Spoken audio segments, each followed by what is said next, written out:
And yeah, we actually have numbered levels now. They're not all just going to be kind of weird things like that. This time, we're using the P-Wing. If we fly directly up from the start, there is a P-switch, and bam! Coins all over the place. And a text message, apparently. But yeah, you can kind of see why I wanted to do this. Yeah, okay, very nice. 91 lives. These levels are actually not super easy. They require some very precise jumps and have some very difficult enemy placements. But I mean, we're kind of cheating over the whole thing. There's a pipe up here, and if you go in it, 3 1-ups just for you. 94. So if at this point, if I get the 5-up, we'll be good. I really hope I get the 5-up. Although even if I don't, there's still the potential of, you know, doing well. Did I miss the 1-up in this level? Yes, I did. Just in case I don't get the 5-up, I need to be prepared. So we're going to go back and get the 1-up mushroom that is back here. Okay, it's not hit by bullets. Darn it. That's not right.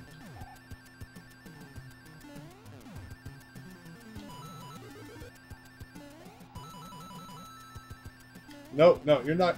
Oh god, no, no, no, okay. It definitely is not worth getting that 1-up. I mean, if I die. But then again, I could always use the P-Wing again and get those three 1-up mushrooms again and all the coins at the beginning, and it'd be actually kind of beneficial to me. Maybe I should just jump off this cliff. Ugh. Whoa, okay.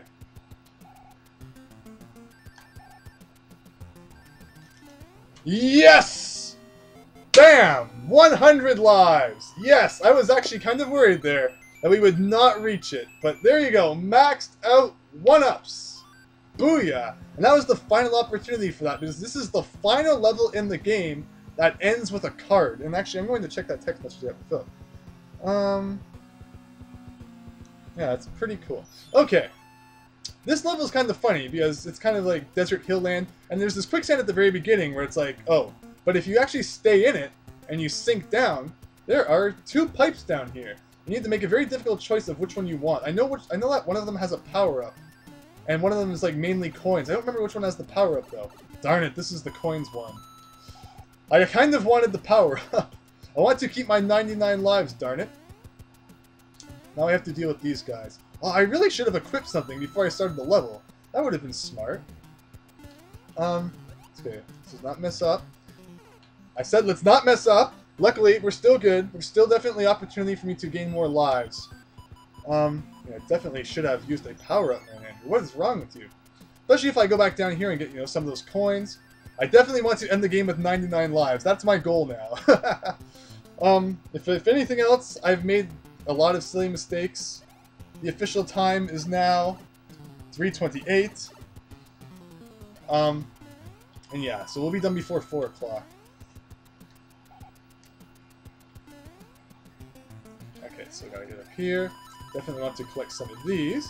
There you go, 99 lives once again. Yeah, it doesn't keep track, because I should have technically had 100 lives, but it just stops at 99, so it's not like when I died with 99, it remembered, oh, he had 100, so it stayed at 99, but no, it doesn't remember things like that. Yeah, that was a pretty crazy thing. And that is the final card of the game, and it is a flower. Flower is pretty crazy, so we'll be okay with that. There's a pipe that will probably take you to that lock that we saw earlier. Actually, there's lots of pipes. I guess I might as well demonstrate what the heck they do, considering I kind of even forget what the heck they do. Did that honestly just do that? I completely did not remember that existing at all. That is pretty funny. It takes you to the exact same room. Okay. So here's the final fortress of the game. And it is a maze, you know, in case you hadn't realized at this point that mazes are things that are all over the place. Yeah, this is a pretty massive maze, and it's a good one. I've always really liked this level. If you have a leaf and you are Raccoon Mario, it does give you very high potential to kind of break things. There's also a lot of secrets in this level, but they're like 1-ups, and at this point I really don't need 1-ups, so I'm not going to, you know, go out of my way to really get them. I'm just going to kind of try and focus on winning things. So I don't think I want to go down there. Okay, so if we go down here... Okay, so if we go across here, Yeah, pretty much there's doors all over the place that lead to a whole bunch of crazy things. And you just really need to kind of figure it out. And it's very tricky to figure out where the actual end is, because you have to hit this P-switch, which causes not this door, but this door to appear. And that's very tricky. I mean, the first time you play this game, that's insane to try and find. But it's an awesome secret. I wish that there were more secrets like that in Mario games. I have to admit, I find that New Super Mario Bros. Levels, while some of them are very good, a lot of them are very straightforward, where it's like, there's not really much exploration. It's just a lot left to right. But meanwhile, look at some games in this. Look at some of the levels in this game. You have doors that lead to rooms, that lead to other rooms, that lead to massive mazes. Mario just doesn't do that anymore, and I really wish they would. Actually, this is not the pipe I want to go in. As you might have seen, actually, maybe not, because it was kind of dark. There used to be a lock here that has disappeared. And that leads us to here, which should be a familiar scene.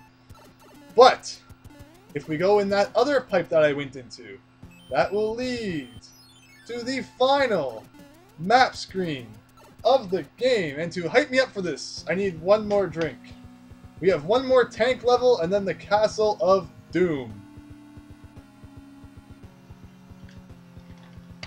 Okay. Get that caffeine. Okay, so if I used a whistle at this point, it would take me back to the beginning of World 8, and that would be really sad. I like how there's a lock there, even though there's technically no way to actually bypass that level, even if you use a cloud. I guess, could you put it to sleep? No, you cannot put the tanks to sleep. I'm contemplating using an item, but I mean, I don't want to cheat past the whole level. I don't want to use hammer power yet. So, I guess we're just going to go in here with Raccoon Mario once again. Raccoon Mario, I was very happy when Raccoon Mario came back in New Super Mario Bros. 2. Saying the Raccoon power-up is one of my favorite power-ups. It's like, instead of introducing all these like, new ridiculous power-ups in every game, bring back some of the old good ones. And I was very happy when they did that with Raccoon Mario, considering it hadn't been seen for like 20 years. So yeah, I was basically happy with that. Now the next thing is Cape Mario.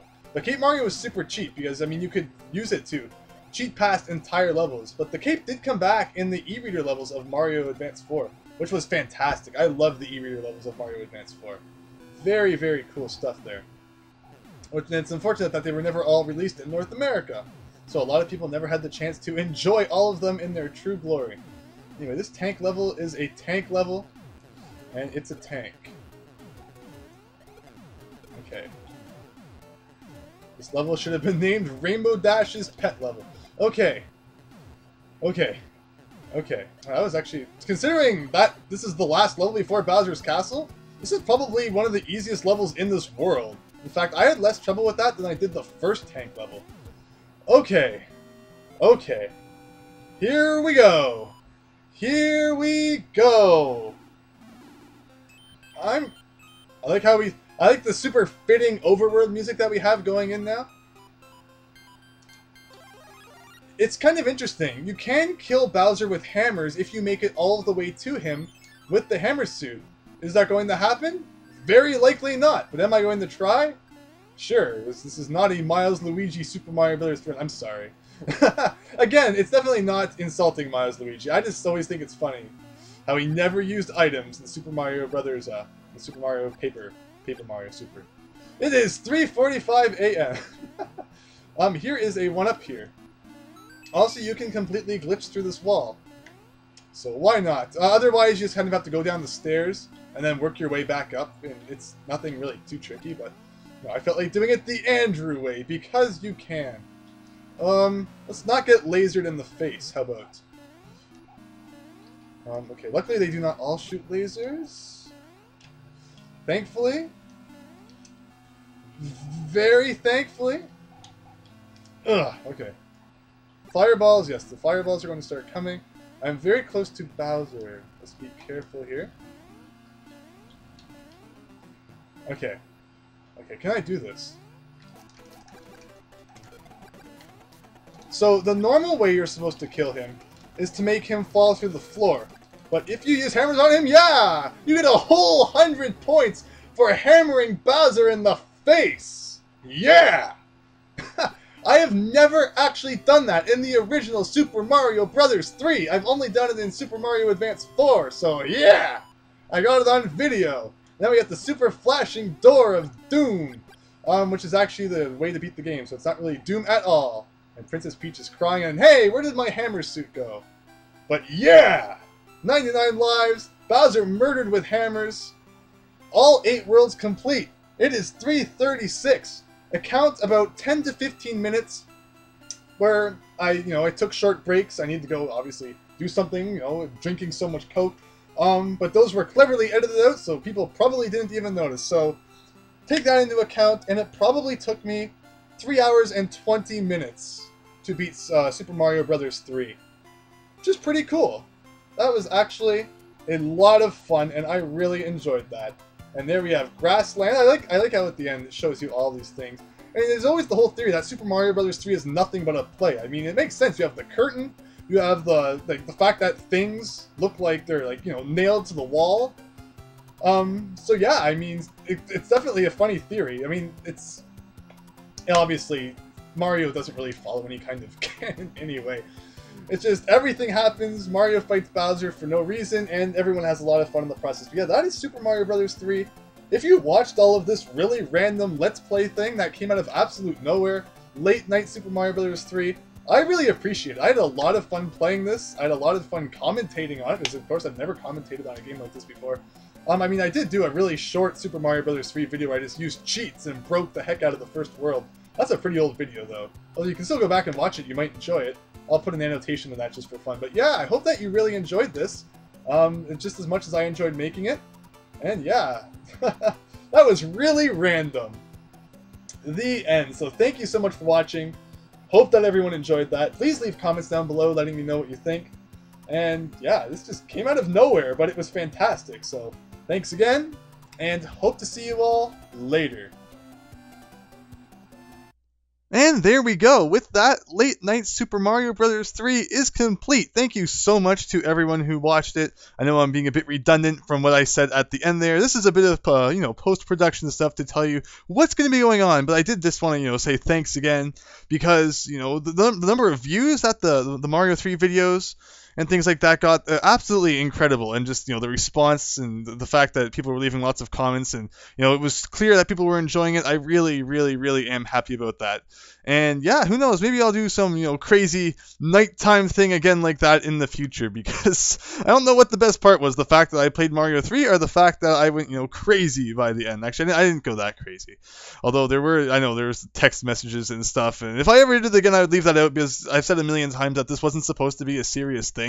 But then I did end up kind of putting it in the spotlight. But anyway, aside from that, what I wanted to mention here is that with Mario 3 done, or sort of done actually, there are 2 bonus videos to go along with this, and that is because myself and my good friend Miles Luigi played a bit of 2-player. So we played, we recorded a bit of multiplayer in Super Mario Bros. 3, so we wanted to show off some of the neat things that you can only do when you are playing 2-player. So there are going to be 2 videos about that, which will go up next week if all goes well. And then a little while after that, it won't be immediately after the bonus videos, but a couple of weeks or so after, the e-reader levels of Super Mario Advance 4 will begin. So that's why I think this has been like a really great kind of lead up into that. So you can see, what the original Mario 3 had. And then once I play the e-reader levels, you're gonna be able to see, just what kind of new things were added into those that weren't in the original game. Because even though, we didn't play Mario Advance 4, it's pretty much the same game with a few minor differences, and of course, the graphics being a big one. But yeah, so that's what's to come. Bonus videos, and then eventually Mario Advance 4. Again, thank you so much for watching this. If you watched all the way to the end, and you didn't get annoyed by all my crazy shenanigans, I do really appreciate that. And yeah, with that said, bonus videos next week and e-reader levels to come. So thanks again, and see you later.